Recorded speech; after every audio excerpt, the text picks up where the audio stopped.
this video is a pretty spontaneous one. I did a bunch of in-house conquest casting today, and I did it in a slightly different style. So I basically wanted to do it slowly and more methodically, and sort of like break down roles through the different teams, and sort of like give examples of different teams doing different things, or different teammates doing different things in different teams.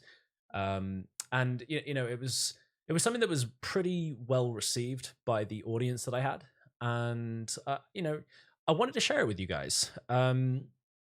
The end houses were filled with players from Platinum 3 to Legendary level, and you will be able to see the Discord in these clips. So frequently I do sort of read out the URL of the Discord throughout these videos, and I will put the link down below the video, and I'll give you the account name of the owner of the in-house, but you may be rejected if you're not to the level, the skill requirement that they want. However, I'll continue to do these on a more frequent basis, I think, if I can get enough people together to do them. And that way you guys can learn, without me having to do it over the automated tournaments. This is something that's completely man-made. They do it, in their free time for scrims, and it's their way of practicing. So I just took it upon myself to, create something educational out of it. And I hope you enjoy it. Here we go. All right, so red team have support.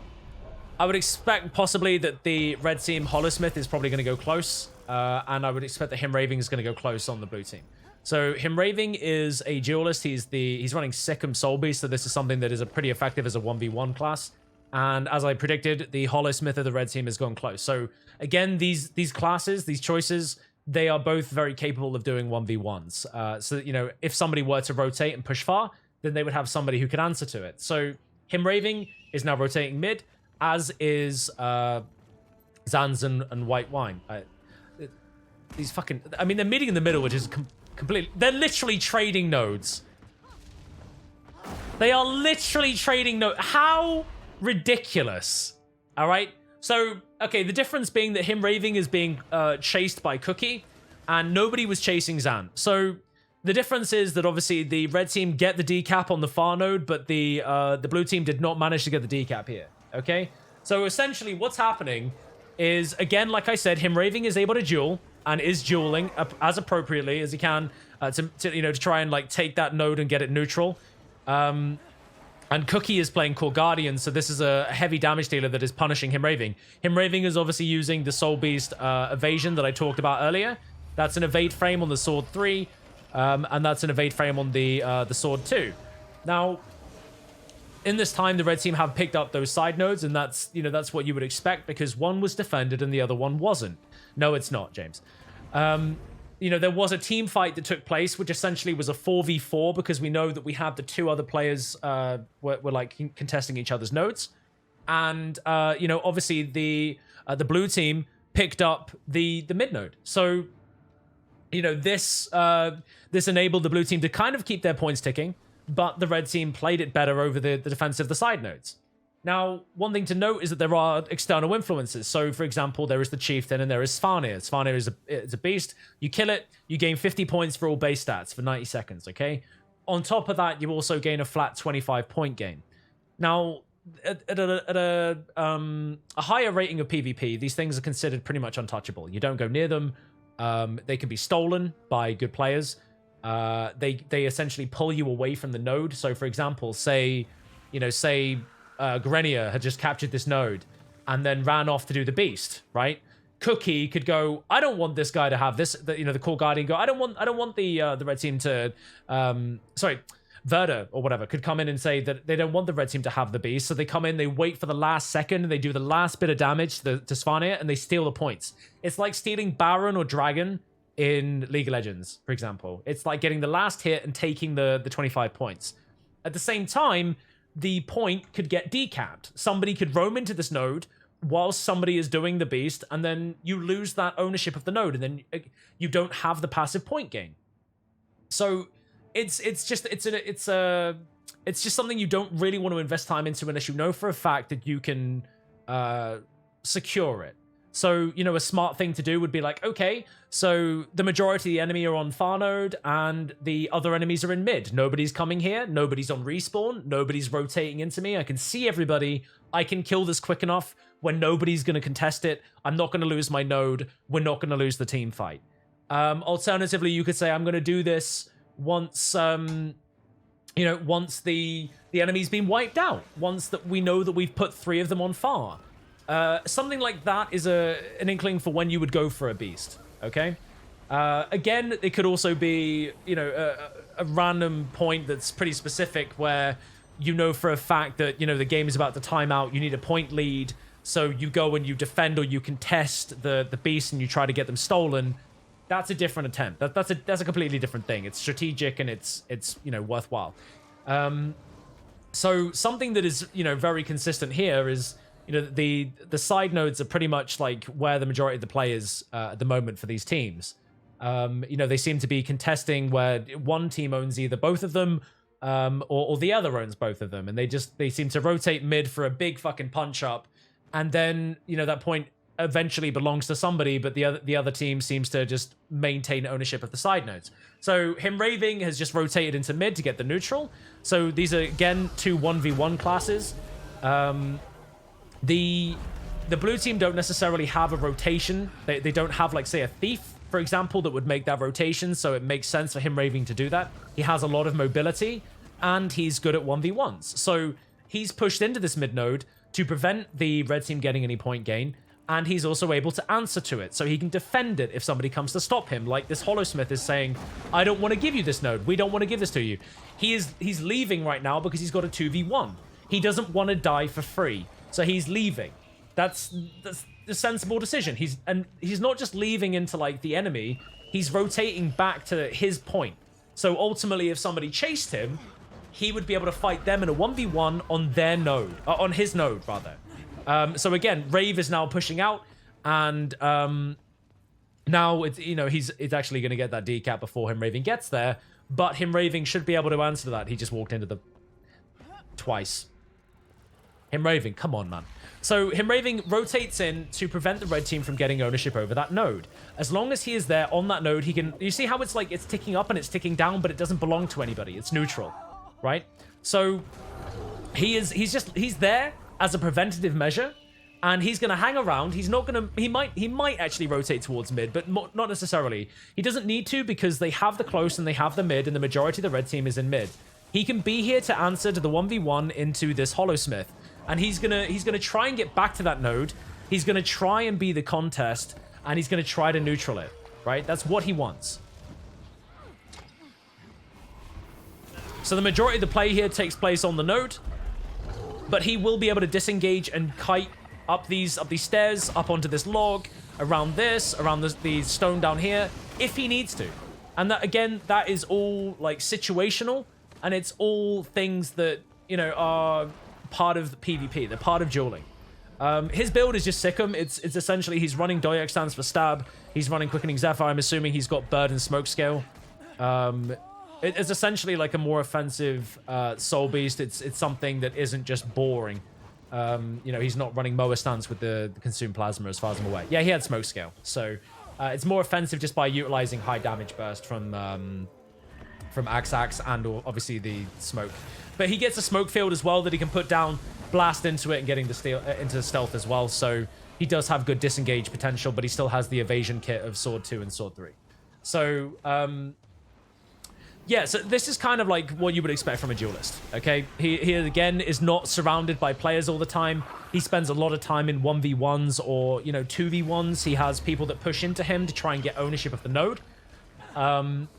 So I'll give you another example of somebody else, right? So Rave PMA is playing a firebrand support.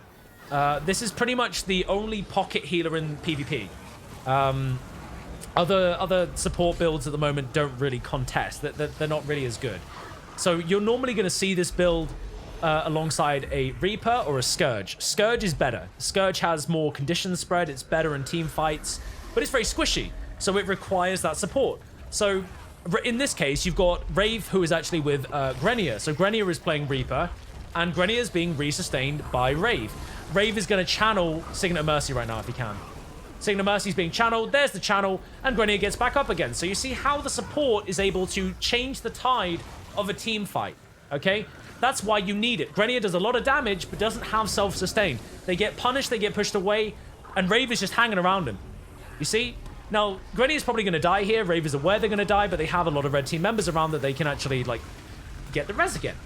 And, you know, a lot of what Rave's kit does is enables revive percentage. So here, Merciful Intervention is revive percentage 5%. He might be running a trait that puts up Dome when he starts reviving. I can't remember what it's called. Here we go. Protective Reviver. Cast lesser shield of absorption when you begin reviving an ally. If you revive an ally, you each gain boons. So not only does he provide boons to his teammate when he revives them, he gets increased revive speed, and he puts up a healing shield that prevents projectiles whilst he's rezzing. So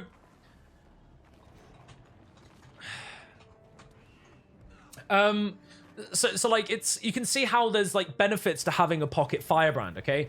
This game is pretty close as far as things go, but I'm not really investing too hard into how close the game is. I'm trying to explain to you guys about, like, you know, the class specs and shit like that, and like what they do. So yeah, that's pretty much the ins and outs of a firebrand. It follows people, especially like say a Scourge, and tries to sway team fights so that you know, your team gets an advantage by just resetting the fight and wasting the cooldowns of the enemy team just by utilizing someone like Signet and Mercy, right? So Cookie Dough is playing Greatsword Core Guardian. This does a lot of burst damage. It's going to be looking for some team fights with numbers advantages. It's going to be looking for 1v1. So for example, Cookie could push into this. So him raving again the Soul Beast into the Hollowsmith. Cookie could rotate into that and go, okay, I'm going to come and kill him raving. I want to come and make this a 2v1. So he comes in, he would kill the Soul Beast very quickly. Or he would work with him. He would work with the Hollowsmith to kill the Soul Beast, and you know, once that was done, he wouldn't invest too much time into it, but he would rotate away afterwards. If say the Soul Beast pushed away from the node, he might stay and hit the Soul Beast for long enough away from the node to give the Hollowsmith time to cap the node. So he applies that pressure, keeps the Soul Beast away from the node for like 15 seconds or so, allows the cap of the node, then leaves again. And then it goes straight back to having him raving, or, you know, the Soul Beast versus the Hollowsmith. But this time, the Hollowsmith owns the node, and it's pointing, you know, it's giving them points in their favor, in the red team favor. So it's, you know, it's little things like that, but essentially you're creating these +1 advantages where you look to spike targets and rotate out again. It's very, very fast play, okay? Hollowsmith, as I previously stated, is something that's essentially a jack of all trades. We may actually see a beast play here. He could have done it, in all fairness. He could have done it, because look, you've got one, they're actually doing it on the blue side. You've got, you had one person on respawn, you had, like, you could see everybody else on the map. So that would have been an opportune time for them to do Svarnir. Blue team are doing the beast, even though it's taking Sequoia a bit of time. They're not losing their close node, but it just gave them 25 points and it made them competitive. It gave them an opportunity to win. Red team need to win both of these nodes, and now actually we're going to be looking at this beast because whatever team gets this beast will probably end up winning. So we do have Verda that's pushing into that or near it. He might just be rotating towards close. Once again, we can see that there is a 1v1 taking place. The Hollowsmith is defending into the Soul Beast, which is, again, is like, you know, duelist on duelist. And Verda is actually doing it. So we can see that the Core Guardian is looking to kill Svarnir and gain the 25 points, and blue team win as a result of the beast. So again, this is something that, you know, where it was a very, very close game, very, very close, and had to be finished by a beast. So in this, we've explained that there is rotational damage dealers, there is a support, there's a team fighter, which was Grenier in that red team fight. There are, you know, the duelists, and there's like the bunker opportunists. So like, you've pretty much seen everything in terms of like particular classes in that, you know, in that game. This time I'm going to try and focus more on what they do out of base, and maybe one of them will push far, and I'll explain that.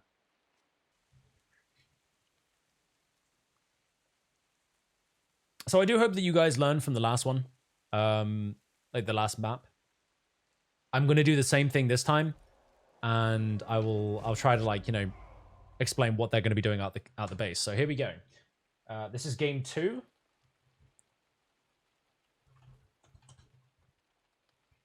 They are almost empty, but you only need 2 people to do a 1v1, my dude. Okay, so we have, again, like so I would expect the Mesmer. The Mesmer's going to close. So the reason the Mesmer's going close is because they have Portal. So they're going to cap the node. They're also, like, with the build that they're using, they're good in a 1v1. They're using the Staff Axe Torch build. So what they're going to do is they're going to contest the 1v1. You see this immediate disengage? He's immediately disengaging because he knows the Revenant is going to jump on him, and so is the Core Guardian. So he gains the Chaos Armor from the Staff 5, and he's actually now re-engaging on the Revenant. That's actually pretty brave, considering Cookie's still there. But that's enough to force Hope Traveler away and to change stances, and, you know, sometimes your offense is your best defense. But essentially what he did is he dropped the portal. As you can see, he does have the ability to go back to that portal. So what he might do here is, you know, try and rotate back mid, get resustained by his teammates, and then portal back out again. And that will enable him to get the cap of the node. So again, rotated mid, came back into his teammates, is actually choosing to cap mid, gets the portal, and here we go. Waited for Cookie to come off the node, and there's the straight decap. Okay, so now nobody in blue, they don't have the mid node, and they don't have that close node that they actually committed 2 people towards. So that's normally the reason why you would run a Mesmer on close. Okay, that's the kind of thing you can expect in, you know, like platinum level play.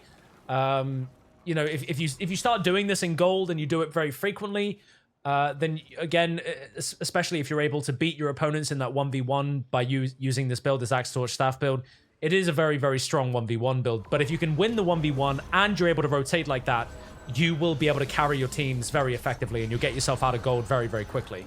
In this game, we do have a Scourge. So instead of the Reaper this time, we do have the Scourge that is obviously being sustained by the Firebrand, which is Rave. So remember, the Firebrand is the person running the Signet of Mercy, which is the channeled res. They have like the teleportation skills, the bubble that they can like res with. They get the revive percentage, all that stuff. And so the reason that the Scourge is typically pretty garbage, as you've seen, is that the Scourge has died. It's very, very quickly died. Although, you know, there is 4 players there that are hammering down on them. A Scourge is resustained by a Firebrand. There we go. So that was actually merciful intervention coming there from Rave. And he's just looking to get the res. Signet of Mercy is being channeled, I think. Wait, no, did he cancel it? Wait. It wasn't on cooldown. Fuck. What a shame. So yeah, he tried to get in there and he tried to get the res. So again, the Scourge does loads of AoE damage by using like the shade placements, the F1. So like this right here, the Manifest Sand Shade. Anything that they press here from the F2, the F3, the F4, and the F5, that comes out of the Sand Shade, but it also emits from around you. So you can affect multiple positions simultaneously, right? But they go on a recast of 30 seconds after you've used one. So you get 3 charges. If you spam them, then, you know, you get pretty hard cucked. So you don't want to do that. So you want to try and encourage people on node to fight with you. There's currently a shade down there. You see that graphic?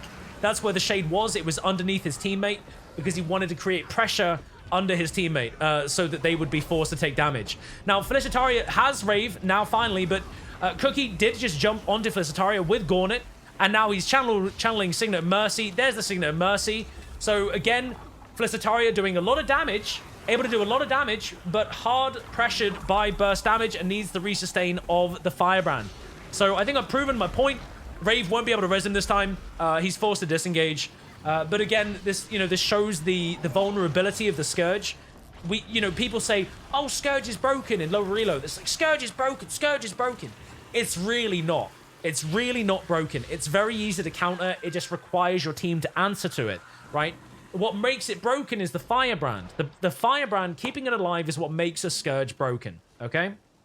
So you want to like equally pressure both of them in like team fights. You want to see if the Firebrand is channeling Signet of Mercy, right? Signet of Mercy is actually like it's a pool. It's like a little green circle. It's an AoE that you position underneath your teammate, and it will channel the res of that position, right? So if they were doing that, instead of just like trying to interrupt the Guardian, who's probably stacked a load of stability on him so he can keep getting that cast, is running away like a monkey, right? That you can't do anything about. What you want to do, he just self-res himself with fucking downstate 3. Are you serious? Nobody hit him? Anyway, knock the body away, right? Knock back the body. Use a knockdown skill. Use something that blasts the body away from the area. You get 2 seconds of channel, right? 2 seconds of Signet of Mercy channel. So you have to react to that straight away. As soon as you see that firebrand arm in the sky, knock that body away from the AoE, okay? That will prevent the Signet of Mercy. Alternatively, a thief can steal. You can steal right through, get rid of the stab, and interrupt, okay? So, just to reiterate, the Scourge is good teamfight damage, but is made very strong by the survivability of the Firebrand. And you can see right now, the Firebrand is keeping himself alive, kiting around, keeping the Revenant at bay, wasting their time, but does have Gauntlet chasing after, and Gauntlet actually just got the knockdown with the Shade right there. So that was corruption and super scuffed for that. So that ruined his kite ability. But, you know, you can see what I'm saying, right? This game is completely one-sided, it doesn't really matter, okay? I'm not making a point of that. Vampiric Michael is playing, this is Trammel War, so this is actually a very offensive duelist. This is looking to be in 1vx engagements. It's looking to draw in opponents, much like the Soul Beast was in the other game. This is looking for opponents to push into it. So when the one Spellbreaker of the blue team is engaged against 2 members of the red team, that means that the blue team are in a 4v3 elsewhere on the map, okay? So for example, Vampiric Michael is now against the Hollowsmith, right?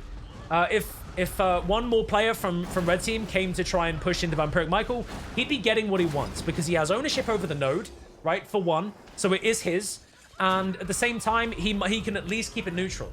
He can be annoying. He can pressure. You can see him almost killing the Hollowsmith here in the 1v1.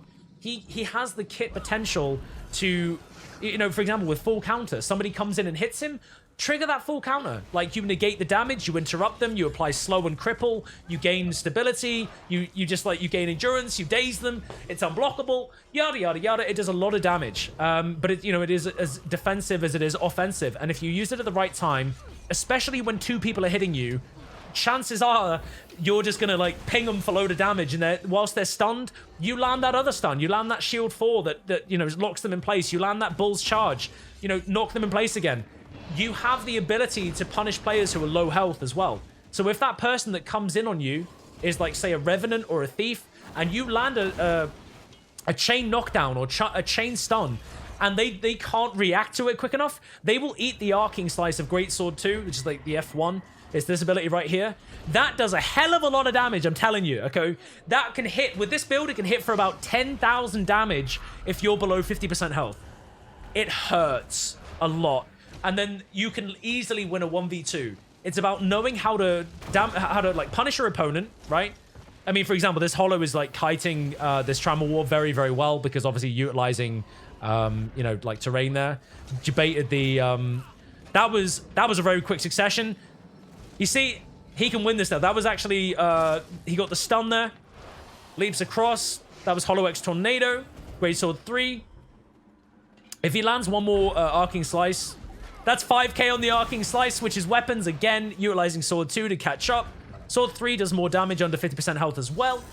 And full counter as well to try and punish. So that was a +1 that came in from Hope Traveler. That was a Power Shearer Revenant. So this is a rotational +1. They did their job. They came in. They put the Hollow down and then would have immediately left again. Okay? So that's essentially what you're looking at right there.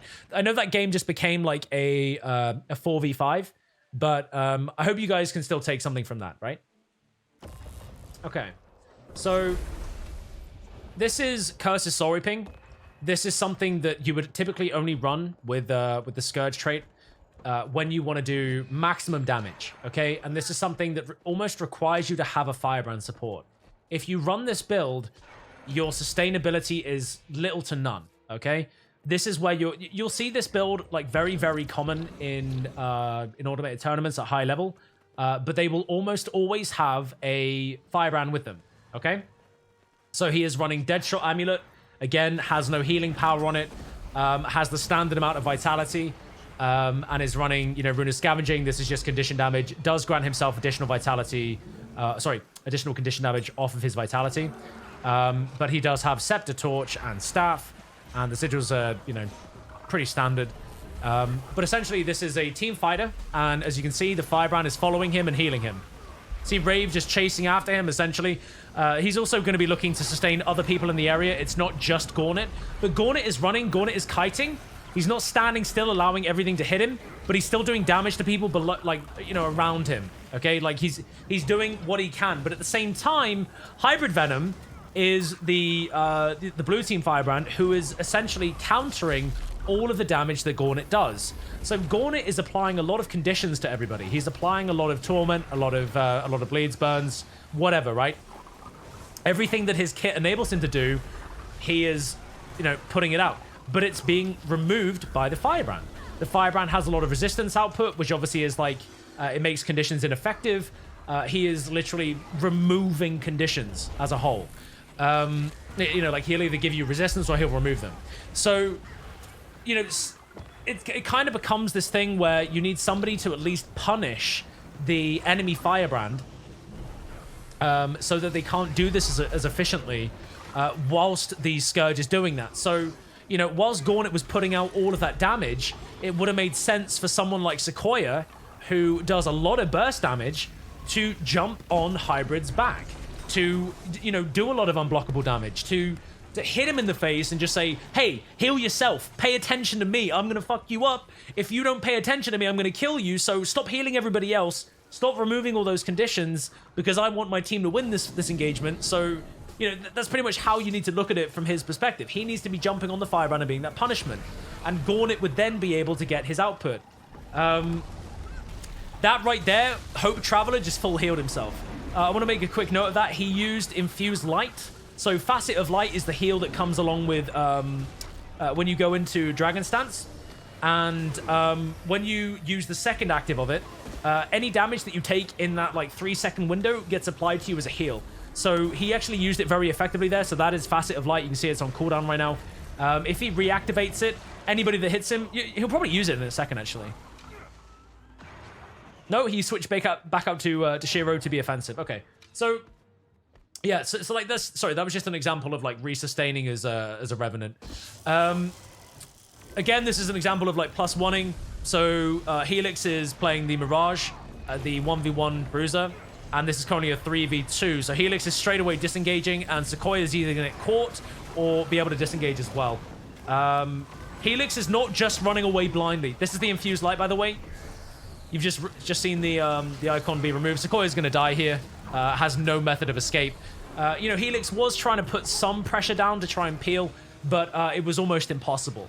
So, you know, as much as Helix saved his own balls, he did try to do something to help Sequoia. Luna's just rotated in as a Spellbreaker to try and like resustain the Revenant.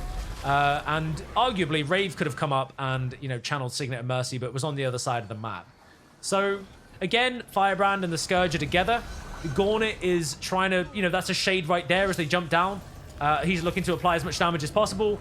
And you'll see that Hope Traveler just jumped on him and did a lot of damage, right? A lot of damage on the Gauntlet. He had 10% health left, and that was resustained back by the Firebrand, okay?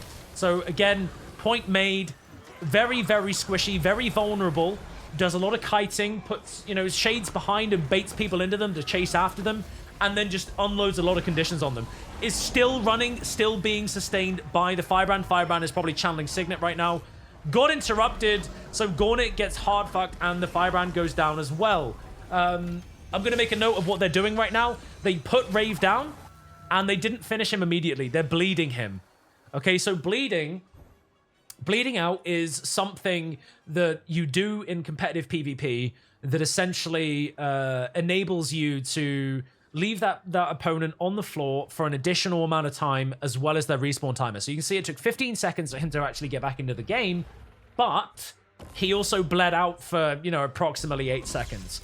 If you don't do any damage to them at all, then they can bleed out for like 15 seconds. But you have to bear in mind that some classes can heal themselves. So a druid down state 3, it pulls its pet over and its pet reses it like it's a player. Okay? If you leave a druid, a druid, a ranger, a soul beast, it's a core ranger, anything can do it. if you leave them by themselves, they can self-res. So you have to keep an eye on those classes. Guardian, down state 3, is a pulsing heal. It's a pulsing revival. So again, it's something you have to be very focused on. You know, if you do leave them, then burn them down to like 10% health, but then you risk getting them back in the game quicker as well. So if you're going to be sat AFK on the node, looking after the node or whatever, and you can look at them and you can make sure that you keep an eye on them, then that's good. You know, they allow them to heal if they must, but then just hit them after they heal and then interrupt it. With a druid, you'd have to kick back the pet, for example, to interrupt that heal. You know, and it happens very quickly in the blink of an eye, and they can, you know, they can interrupt you with the down state 2 as well. So as you approach, they daze you, and then you're about to hit them, and they're like, oh shit, I can't do it. So you need to make sure you go in with stab, or you have some sort of game plan to prevent their res when you go into that. So this game is exceptionally close, actually. It's pretty much, you know, it's neck and neck. Blue team do have 2 node ownership at the moment. They have picked up the red team close. And they have the mid node. Actually, they picked up all 3. So it looks like Hope Traveler actually came in and +1'd into Luna, won the 1v1, capped the node, and then rotated back mid to the team fight. So you can see that they don't just sit on the far node in AFK. They don't just go and sit on a node and do nothing. They are looking to be constantly moving. Players that are exceptionally mobile often do this. Irrelevant Spec. So Irrelevant Spec is actually playing Spellbreaker. This is in itself a duelist. He just rotated away from his node, right? So he just came out of the node that he was looking after in Rampage, by the way. So Rampage obviously being a very offensive elite that gives him a lot of high damage abilities, just pushed in and came in and joined the team fight, right? So there was nothing going on here. Nothing was happening until Helix decided to rotate back into it. So instead of just sitting there, you know, typing /sit and sitting in the dead middle of the node, he rotated towards the team fight to create that numbers advantage, or at least to even out the fight, because you have to bear in mind that when you're not there, right, say you are AFK on that node, you are putting your team at a 4v5. You're like putting your team at a disadvantage, so it makes sense for you to do that. Hybrid Venom just showcasing his rotation there. He saw that his teammate got hard pressured. He rotated in, used Merciful Intervention, used the knockback, the lesser revival shield that we talked about before, and just knocked back everybody around him and started rezzing him. And what do? They reset the team fight. So that was enough to get that player back up in the fight, and it didn't give the red team that numbers advantage that they initially had, right? So again, showcasing the importance of having a Firebrand support, showing how a Firebrand can you know, save a game. Right now, Rave literally just res Helix. Helix was downstate. They now have the reset of the team fight. You know, so Helix can now like go ahead and reapply his damage to try and like turn that back on the head of whoever killed him. You know, one thing to point out in this fight, for example, is that the red team have 4 players currently invested in a single node, and the one player that is not there is Tormenir, who is playing Scourge for the blue team. He's capped the close node. They still have the mid node, and they still are contesting and owning this node. The red team are over-investing. Okay, they can't win this because there's too much sustain. So what the red team need to do is push out and get the decap. So Helix has rotated into mid to come and attempt to 1v1 into Tormenir. And when Luna respawned, Luna rotated straight towards blue close to get the neutral. So now the blue team don't have that additional point ticking. Okay, so now this is effectively a 2v1 into Tormenir. Helix re-engages, even though he initially did disengage, because Luna's here to help contest into that. Tormenir does go down. Irrelevant Spec is going to be trying to get that res as well, so they're looking to cleave. They're trying to get that cleave damage. They need to be aware that somebody could come in and res this. Oh, wait, is Cookie playing... Wait, Cookie is playing core support. Wait, what? No, he's not. Yeah, he is. Wait, Cookie's playing core support with Signet and Mercy. So they have double Signet? That's disgusting. That's disgusting. I assumed that Cookie was playing core damage. What the hell? What the hell? So I think we have similar teams again. We have Boyce in this one, showcasing his monthly reward there. That's the Champions Mad King. You get that for winning the monthly AT. And that's the one from October. So again, we have the 1-4 split. So you have the Mesmer Helix, who picked up the close node for blue, and you have the Warrior Jed Boyce, who picked up the close node for red. They're not immediately standing on the node. Somebody from blue was. The Firebrand was actually standing on the node. And Cookie Dough actually just jumped in the court and just, you know, started creating some damage. Let me just confirm, actually, that Cookie is playing... Yeah, he is playing core this time. Okay. So, he was playing core before, but he was playing core support. So, you know, you see how they're all, like, kiting around? These are, like, legendary and Plat 3 players, okay? This is not bad play. They're kiting on purpose to, extend their life, right? If you stand still... Look, Cookie is doing a jumping puzzle right now. He's on the other side. He can't be touched, right? He can't be touched. And believe it or not, like, you say all that Firebrand spell effect shit is disgusting. I play with high post-processing, okay? You can turn that down. You don't have to have that. I can still telegraph things through it, so I still know what's happening. I see the effects, I hear the sounds, and I know what they're doing. But, yeah, like, you know, you can reduce those effects if you need to. So Verda playing Core Guardian comes in to re-engage on Cookie. Cookie was obviously mid-rotation, and Verda's just trying to catch him in that rotation. Cookie just tried to utilize a no port spot there so that Verda would not be able to jump to him. Trickon rotates back in to get the, you know, the kill secure. And now, you know, here's the +1. So Trickon comes in and attacks onto Boyce. Helix is here as well. Boyce actually punishing the +1. So this is what I was talking about. He got the stun lock on Trickon. He got the hard stun lock on Trickon and won the 1v2. So Trickon will go down here. There's the full counter proc, gets the Arcing Slice. So unless Helix can somehow get this res, he almost had that. Verda was rotating in as well, so Boyce just straight up disengaged. That was a perfect play as a Spellbreaker, forcing that 1v2. And I told you that it's doable, okay? And look at the kit. His kit...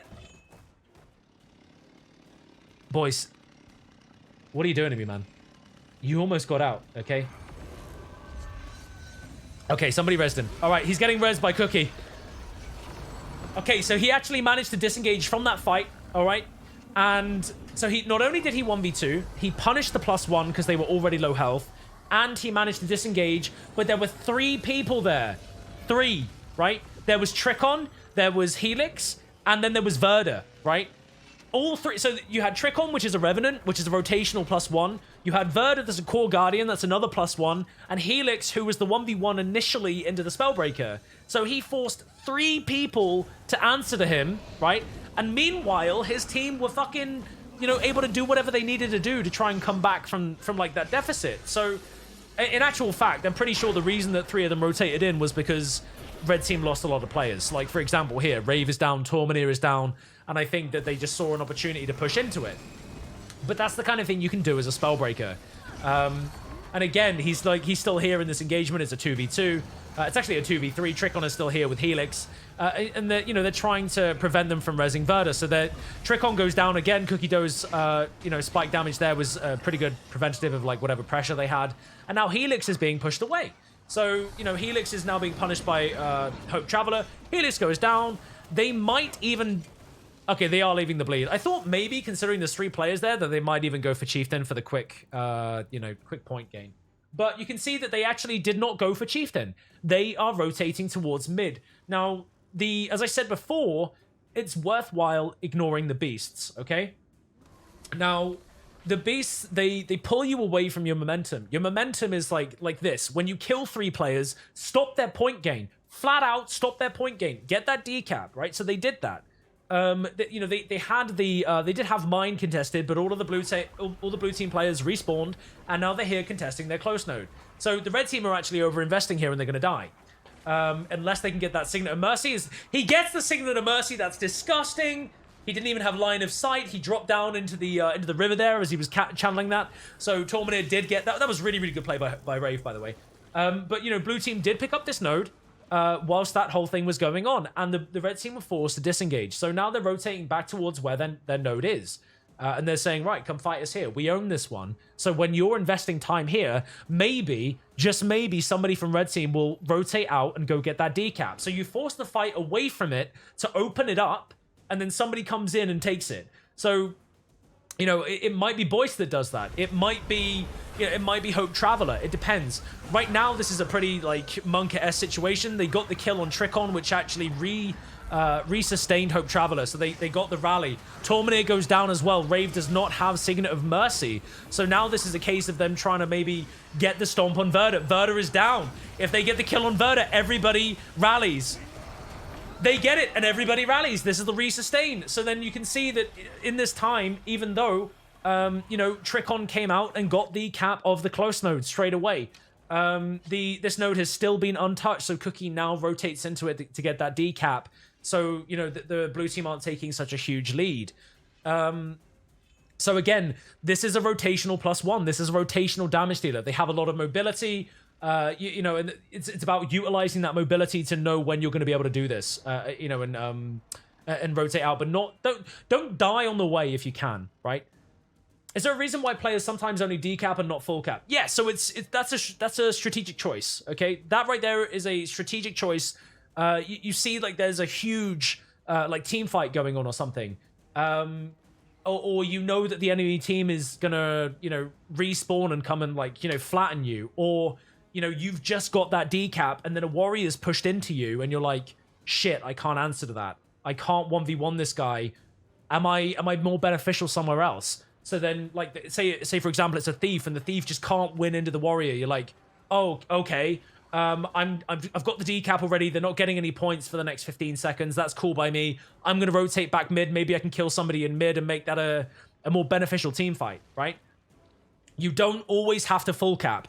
You know, if you're passing by it and you've just respawned, it might be worthwhile doing it. But say, for example, there was a team fight taking place over here, like there is right now, and you just respawn and you're like, shit, do I go to that node and cap that? Or do I come in and just win this fight for my team and then we all spread out and get ownership over that entire map? Which one's more beneficial, right? And that's something that you do in the moment. That's something that you make that conscious decision to do. And again, that kind of interpretation of that situation will come to you in time. It'll be something that you'll learn along the way. You know, Cookie is here now answering to Helix, the Mirage, because he doesn't want to give up the node. He's keeping this neutral. He actually has the benefit into Helix. He has a lot of anti-conditions, and Helix is all condition applications. So he'll do a lot of damage. He's now utilizing jumping puzzles because Trickon came in as the +1. So even though Cookie is not playing a duelist, he's playing a +1. He's playing a very squishy character, actually. He made the choice to make that rotation and jump into this jumping puzzle just so that Trickon would not be able to kill him, and that means that he's not off the map. And now he's back able to re-engage and contest, right? But while he was doing that, Helix capped the node. So even though Trickon was there to punish him a little bit, Cookie being away from the node meant that Helix could cap it. So blue team own this node now. And it's all about, you know, things like that. When you come in as a +1, you don't always have to kill your opponent. You can sometimes just pressure them away and say, get away from the node whilst your teammate caps it. And again, that is something that is interpreted at the time. If you come in and there's a warrior v warrior and you know it's been a neutral node for a really long time, you can punish that warrior away. You force them to try and, like, disengage, and then as soon as they disengage and you get that full cap, you leave again. You're like, nah, done it. I've wasted too much time here. We've got the full cap. That's good enough for me. Good luck, buddy. I'll see you later. I'm going to go back mid and I'm going to try and fight that, right? So right now we have a 3v2. This is a Firebrand and a Scourge into a Warrior, a Firebrand, and a Scourge. Now we see the Core Guardians in here as well, so I would say Gornet is under a lot of pressure right now. Jared's sitting on top of him, so Spellbreaker on top. They get the spike. Verda gets a lot of damage out, and before the Signet of Mercy res can even come out from Rave, Verda has punished him. So they get rid of the teamfight damage. The Firebrand is going to follow. And that's how quickly a team fight can change. That right there was the +1 from Verda. That was the heavy spike damage that you can expect from a +1. And, you know, there was no reaction from the Firebrand. So that, you see how they didn't waste any time. It was like, Scourge is down, Firebrand is next, and then the Spellbreaker followed, right? So the Spellbreaker is dead right here. So it's all about very quick play when you're a +1. You come in, you make your choice, you do what you're intending to do, and that's it. You move on. So straight away, Verda actually, after winning that team fight, went straight to his close node. He's now getting the cap. He knows for a fact that the mid node is not contested, and they left the Spellbreaker in plain sight between the two nodes. So even in passing, the Core Guardian would come over and be able to be the preventative to stop the Spellbreaker from getting up and being an issue. And red team at the moment are flooding into their close node. It's the only thing they have. They're trying to create some momentum here. So Trick-On is actually looking to go down. Hope Traveler has actually gone down in this engagement. So the blue team are once again like pretty ahead in this. And, you know, one thing to again take note of, in this entire like 11-minute game, nobody's touched the beasts. Beasts are still in play. They haven't gone anywhere. They haven't been used at all.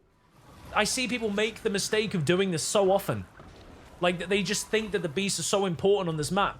They are so not important until it's the right time to use them, right? So, you know, if blue team, for example, wiped the entirety of red team right now, right? If they just managed to kill everybody, and everybody was on respawn, and the entire blue team just flood in towards the beast, they could take this, right? Or the fact that now they've just killed a player. Look, so Helix is going for this, and there's a reason why he's going for it. Wraith PMA has just gone down. He's on respawn. Tormenir just respawned, and the other 3 players are around the map. So Jared Boyce is towards mid. The Revenant is over here, and the Core Guardian is over here on the opposite side of the map. So Helix takes it for free.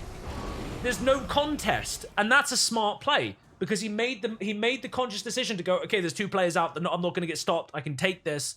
Everybody else is visible on the map. I know where they are. Cool, right? And that's the kind of thing, that's the kind of like thought process you need when you go for an external like influence like that.